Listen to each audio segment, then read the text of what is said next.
வெளியான 1000 கோடி லஞ்சம். KN நேரு விஷயத்தில் மொத்தமாக சிக்கும் முக்கிய தலைகள். சட்டப்பிரிவு 66 கீழ் 2 தெரியுமா? தற்போது தமிழகத்தை உலுக்கியுள்ள சம்பவம் என்றால் 1000 கோடி முறைகேடுதான். தமிழ்நாடு உள்ளாட்சி நிர்வாகம் மற்றும் குடிநீர் வழங்கல் துறையில் டெண்டர்களை கையாளுவதன் மூலம் நடந்த பெரிய முறைகேடுகளை சுட்டிக்காட்டியுள்ள அமலாக்கத்துறை, இந்த டெண்டர் மூலம் குறைந்தபட்சம் 1020 கோடி ரூபாய் லஞ்சமாக பெறப்பட்டுள்ளது என்று குற்றம் சாட்டியுள்ளது. இதில் கடந்த ஏப்ரல் மாதம் தமிழ்நாடு உள்ளாட்சித்துறை அமைச்சர் KN நேரு, அவரது குடும்ப உறுப்பினர்கள் மற்றும் அவருடன் தொடர்புடையவர்களின் இடங்களில் நடத்தப்பட்ட சோதனையின் போது கிடைத்த டிஜிட்டல் ஆதாரங்களையும் அமலாக்கத்துறை மேற்கோள் காட்டியுள்ளது. இந்த ஊழல் குறித்து தமிழ்நாடு காவல்துறை FIR பதிவு செய்து விசாரிக்க கோரி பண மோசடி தடுப்புச் சட்டத்தின் பிரிவு 66 கீழ் 2 கீழ் 258 பக்கங்களை கொண்ட ஒரு ஆவணத்தை டிசம்பர் 3 அன்று மாநில தலைமை செயலாளர், காவல்துறை தலைவர் மற்றும் ஊழல் தடுப்பு மற்றும் கண்காணிப்பு இயக்குநரகத்திற்கு அனுப்பியுள்ளது.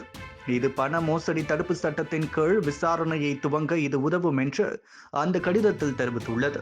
திமுக அமைச்சர் KN நேரு தலைமையிலான உள்ளாட்சித்துறையில் நடந்த ஒரு பெரிய முறைகேட்டை குறித்து தமிழ்நாடு அரசுக்கு அமலாக்கத்துறை எழுதிய 2வது கடிதம் இதுவாகும். FIR பதிவு செய்யப்படாவிட்டால் பண மோசடி விசாரணையை அமலாக்கத்துறை ஒருதலைபட்சமாக துவங்க முடியாது. இருப்பினும் பண மோசடி குற்ற சட்டப்பிரிவு 66 கீழ் 2 ஆனது மற்ற ஏஜென்சிகளுடன் ஆதாரங்களை பகிர்ந்து கொள்ளவும், அதன் மூலம் அமலாக்கத்துறை தனது பண மோசடி விசாரணையை துவங்க வழிவகுக்கும்.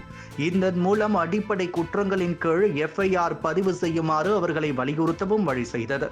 உள்ளாட்சித்துறையின் பணிகளை செய்யும் ஒப்பந்ததாரர்கள் அமைச்சர் KN நேருவின் உதவியாளர்களுக்கு ஒப்பந்த மதிப்பில் 7.5 முதல் 10% வரை லஞ்சம் கொடுத்ததாக அமலாக்கத்துறை குற்றம் சாட்டியுள்ளது.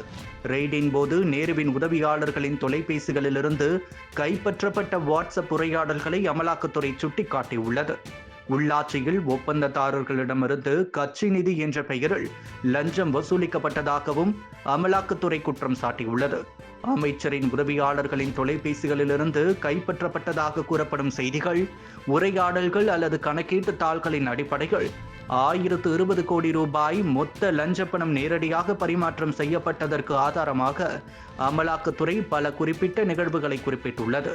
இந்த ஆதாரம் அரசாங்க ஒப்பந்தங்களில் நடக்கும் ஒரு பெரிய முறைகேட்டின் சின்ன புள்ளி மட்டுமே என்று கூறியுள்ள அமலாக்கத்துறை, சமூக கழிவறைகள், துப்புரவு தொழிலாளர்களை அவுட்சோர்சிங் செய்தல், துப்புரவாளர் குடியிருப்புகள், கிராம சாலைகள், நீர், ஏரி பணிகள் போன்ற கிட்டத்தட்ட ஒவ்வொரு ஒப்பந்தத்திலிருந்தும் லஞ்சம் வசூலிக்கப்பட்டதாகவும் குற்றம் சாட்டியுள்ளது.